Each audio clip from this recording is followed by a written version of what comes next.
چند روز پہلے مفتی سمر عباس قادری صاحب حفظہ اللہ تعالی، ان کے ساتھ ایک واقعہ پیش آیا، یقیناً سوشل میڈیا پر آپ نے دیکھا ہوگا۔ اس حوالہ سے چند گزارشات آپ کے سامنے رکھنا چاہتا ہوں۔ پہلی گزارش یہ ہے کہ خدا را اپنی محافل میں تلاوت کے لیے، نعت کے لیے، تقریر کے لیے، نقابت کے لیے، دعا کے لیے ان افراد کو بلائیں، ان کو دعوت دیں جن کا عقیدہ اہل سنت و جماعت والا ہے، جو ظاہراً باطناً سنی ہیں، پکے ٹھکے سنی ہیں، اعلیٰ حضرت رحمہ اللہ کے افکار کے، آپ کے نظریات کے پابند ہیں، ان لوگوں کو دعوت دیں۔ مجمع میں آ سکتا ہے سننے کے لیے، کوئی سنے گا، ہدایت پائے گا۔ سٹیج پر، مائک پر وہ شخص آئے جس کا عقیدہ اہل سنت و جماعت والا ہے۔ اور اگر کوئی ایسے جراثیم آ جاتے ہیں جو محفل کا ماحول خراب کرنا چاہتے ہیں، تو وہاں پر انتظامیہ کو، عوام اہل سنت کو چاہیے کہ اپنے عقیدے کا، اہل حق کا، علماء اہل سنت کا ساتھ دیں۔ دوسرے نمبر پر وہ شاہ صاحب موصوف جو پیچھے چھپ کے بیٹھے ہوئے تھے مفتی صاحب کی تقریر میں، اپنا عقیدہ چھپا کے بیٹھے تھے، انہوں نے جو وہاں چند باتیں کی، رافضی لوگ اس کو لے کر بڑا اپنے اپنے پیجز پر شیئر کر رہے ہیں، تو اس حوالہ سے بھی چند حقائق آپ کے سامنے رکھنا چاہتا ہوں۔ پہلی بات تو یہ ہے کہ جیسے ہی مفتی صاحب نے مسئلہ بیان فرمایا تو وہ اٹھتے ہیں اور اٹھ کر ایک انہوں نے ایکٹنگ کی، کیا کہ مائک سائیڈ پہ کر کے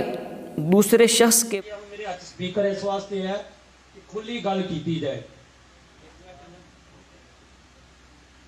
تانوں پتہ لگیا میں کی گل کیتی، الگ میں گل کیتی، دسو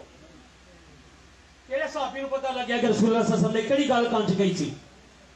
کان لگا کے کوئی بات کرتے ہیں اور بعد میں سامعین سے کہتے ہیں بتاؤ میں نے کوئی بات کی، تمہیں کوئی سمجھ آئی؟ کہتے ہیں تمہیں کوئی نہیں آواز آئی، حالانکہ میں نے بات کی ہے۔ یہ کرنے کے بعد وہ ثابت یہ کرتے ہیں کہ بتاؤ، یہ جو آگے چونکہ وہ بخاری شریف پر اعتراض کرنے لگے تھے تو اسی کی طرف اشارہ کر کے کہتے ہیں کہ یہ بات کیسے درست ہو سکتی ہے اور اس کو کیسے مانا جا سکتا ہے کہ حضور علیہ الصلوۃ والسلام نے ابو طالب کے کان میں کہا کہ کلمہ پڑھ لو، یہ بات راوی کو کیسے پتہ چل گئی جب کان میں کہہ رہے ہیں؟ حالانکہ یہ بات بالکل جھوٹ ہے اور کلیئر 100% جھوٹ ہے کہ بخاری شریف میں یہ بات نہیں ہے کہ حضور علیہ الصلوۃ والسلام نے ابو طالب کے کان میں کہا۔ کتب حدیث میں یہ بات نہیں ہے۔ بخاری شریف میں عدم ایمان ابی طالب پر 6 مقامات پر احادیث ہیں، ان کے نمبر آپ کے سامنے رکھتا ہوں۔ حدیث کا نمبر 1360، 3884، 4675، 4772، 5657 اور 6681۔ یہ 6 مقامات پر حدیث شریف ہے بخاری میں، لیکن کسی ایک میں بھی نہیں ہے کہ حضور علیہ الصلوۃ والسلام نے کان میں کہا ہو، لہٰذا یہ تو سیدھی بات ہی ان کی غلط ہے۔ دوسرے نمبر پر جو بخاری شریف کے معتمد ہونے پر انہوں نے اعتراض کیا اور کیسے وہ انداز اپنایا انہوں نے کہ جی کیڑی بخاری بیروت دی، ویسے کہ جی صحیح بخاری، اور میں کہ پہلے صحیح بخاری تے لیاؤ، کیڑی صحیح بخاری؟ بیروت دی صحیح بخاری ہے، سعودیہ دی صحیح بخاری ہے، پاکستان دی صحیح بخاری، اور پہلے یہ تے فیصلہ کرو کہ صحیح بخاری ہے کیڑی؟ یا پاکستان دی۔ تو میں کہتا ہوں کہ اگر آپ کو بخاری شریف کے معتمد کتب میں سے ہونے پر اعتراض ہے اور آپ بخاری شریف پر اعتراض کرتے ہیں تو آپ اہل سنت کے سٹیج پر کر کے آ رہے ہیں؟ جی اس بات کو سمجھیں نا آپ کہ سٹیج اہل سنت کا ہے، مجمع اہل سنت کا ہے، مقرر اہل سنت کا ہے، ماحول سارا اہل سنت کا ہے، اور وہاں چھپ کے اپنا عقیدہ چھپا کے پیچھے بندہ وہ بیٹھا ہوا ہے جو بخاری شریف کو قابل اعتماد کتاب ہی نہیں مانتا۔ تو میں کہتا ہوں تم اہل سنت کے سٹیج پہ لے کے آ رہے ہو، جاؤ جا کے کافی والوں کے ساتھ مل جاؤ، کافی والا تو قابل اعتماد ہے نا، کلینی کو دیکھ لو، تبرسی کو لے لو، فتح اللہ کاشانی کو لے لو، جاؤ ان کی طرف چلے جاؤ۔ اصول کافی والے نے تو لکھا ہے نا کہ معاذ اللہ حضرت سیدنا آدم علیہ السلام نے کفر کیا، تو تمہارے لیے وہ ٹھیک رہے گا، جاؤ ان کی طرف چلے جاؤ۔ فتح اللہ کاشانی نے لکھا ہے کہ جس نے ایک بار متع کیا اس کا درجہ معاذ اللہ امام حسن کی طرح ہے، تو جاؤ ان کی طرف چلے جاؤ، یہ ٹھیک ہے آپ کے لیے۔ تو یہ عجب منافقت ہے کہ کھانا اہل سنت کا، نذرانے لینے اہل سنت کے، اپنے آپ کو اہل سنت ظاہر کرنا، اور کیا مسئلہ ہے کہ اہل سنت و جماعت کے عقائد تمہیں کیوں تسلیم نہیں ہیں؟ وہ اعتراض کرتے ہو جو منکرین حدیث اعتراض کرتے ہیں، اور وہ بات کرتے ہو جو رافضی باتیں کرتے ہیں، وہ اعتراض کرتے ہو جو رافضی اعتراض کرتے ہیں، اور عقائد اہل سنت و جماعت کے تم اپنانے کو تیار نہیں ہو، تو تم اپنے اصول کیوں نہیں وضع کر لیتے؟ آخر پنڈی والا طبقہ، آخر 12 14 20 افراد تو ہیں یہ، تو سارے مل ملا کے چلو 50 تک پہنچتے ہیں یا 100 تک بھی پہنچ جائیں، تو یہ مل ملا کے اپنے اصول وضع کر لیں، اپنی سیاستہ بنا لیں۔ آخر وہ لال داڑھی والی شخصیت کہہ گئی ہے نا کہ امام بخاری نے ڈنڈی ماری ہے، تو آخر یہ اپنی بخاری کیوں نہیں بنا لیتے؟ اپنے اصول وضع کر لیں۔ محقق ہیں نا ان کے جو کام کر رہے ہیں، اجرتی محقق ہیں نا، لکھ رہے ہیں، صحابہ پر تان کر رہے ہیں،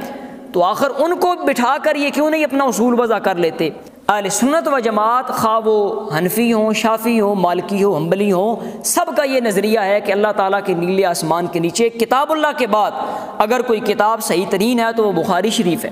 اب اس بخاری شریف پر یہ انگلیاں اٹھا رہے ہیں، تو بتائیں پیچھے اصول اہل سنت کا یہ کیا حال کریں گے؟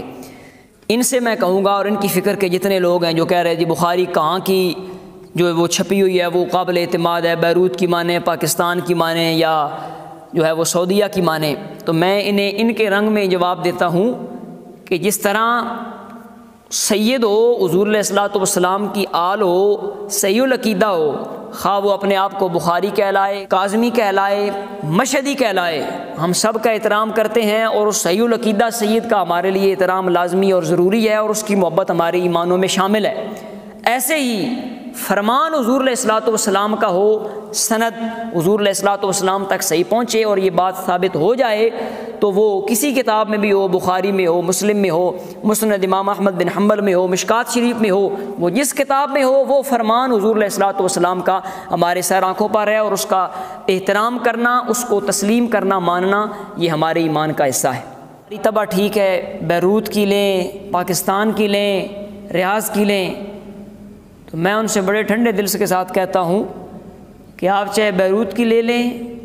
پاکستان کی لے لیں، ہند کی طبع لے لیں، ریاض کی طبع لے لیں، ایران کی طبع لے لیں، وہ بخاری شریف کسی ایک طبع میں بھی آپ کو ایمان ابی طالب کا ثبوت نہیں ملے گا، نہ یہ مولا علی کا پہلا نمبر ہے یہ ثبوت ملے گا۔ بخاری شریف ہو، چاہے وہ ہند کی طبع ہو، پاکستان کی طبع ہو، قدیمی کتب خانے کی طبع ہو، یا بیروت کی طبع ہو، سب میں کفر ابی طالب پر آپ کو روایات ملیں گی، اور سیدنا ابوبکر صدیق رضی اللہ تعالیٰ عنہ کی افضلیت کا مسئلہ ملے گا۔ اور پھر موصوف غصے سے لال پیلے ہو رہے ہیں، کیا وجہ ہے؟ کہتے ہیں جی یہ ہمارے دادے کی بات ہے، کوئی بولے نہ بولے، ہمارے دادے کے بارے میں جو بات کرے گا ہم زبان کھینچ لیں گے۔ اچھا جی، آپ دین و دلیل کے پابند نہیں ہیں، دلائل کے پابند نہیں ہیں، پوری امت اسلاف ایک طرف ہے، آپ اس کے پابند نہیں ہیں، یہ اسلام ہے یا دادائیت ہے؟ آپ کس کو ماننے والے ہیں؟ دلیل کو ماننے والے ہیں یا صرف نسب کو ماننے والے ہیں؟ آخر یہ شدت والا رویہ یہ کہاں سے آ گیا؟ قائلین کو اکا دکا گزرے ہیں، لیکن انہوں نے شدت والا رویہ نہیں اپنایا جو آپ اپنا رہے ہیں۔ اب ایک طرف میں کہتا ہوں آپ سید ہو، اور آپ کو حضور علیہ الصلوۃ والسلام تک پہنچتے ہوئے دیر لگے گی، ہمارے سر پر جن سادات کا دست شفقت ہے اور اس مسئلہ میں جو ہماری رہنمائی فرما رہے ہیں، وہ قرون اولیٰ کے سادات ہیں جو چند 8 یا 9 واسطوں سے حضور علیہ السلام تک پہنچ جاتے ہیں، اور وہ ظاہر و باطن کے لحاظ سے، علم و عمل کے لحاظ سے، حسب و نسب کے لحاظ سے امت کے مقتدا ہیں اور امت کے امام ہیں، جن میں سر فہرست کشف المعجوب شریف والے حضور داتا گنج بخش رحمۃ اللہ تعالی علیہ ہیں۔ آپ اس بات کے قائل ہیں کہ ابو طالب کا خاتمہ ایمان پر نہیں ہوا۔ اس کے علاوہ یہ کتاب سبع صنابر شریف زیدی سادات میں سے میر عبد الواحد بلگرامی رحمہ اللہ تعالی آپ بھی اس بات کا اقرار کرتے ہیں کہ ابو طالب کا خاتمہ ایمان پر نہیں ہوا۔ تیسرے نمبر پر گیلانی سادات میں سے پیر میر علی شاہ صاحب رحمہ اللہ تعالی آپ بھی اس بات کا اقرار کر رہے ہیں کہ ابو طالب کا خاتمہ ایمان پر نہیں ہوا۔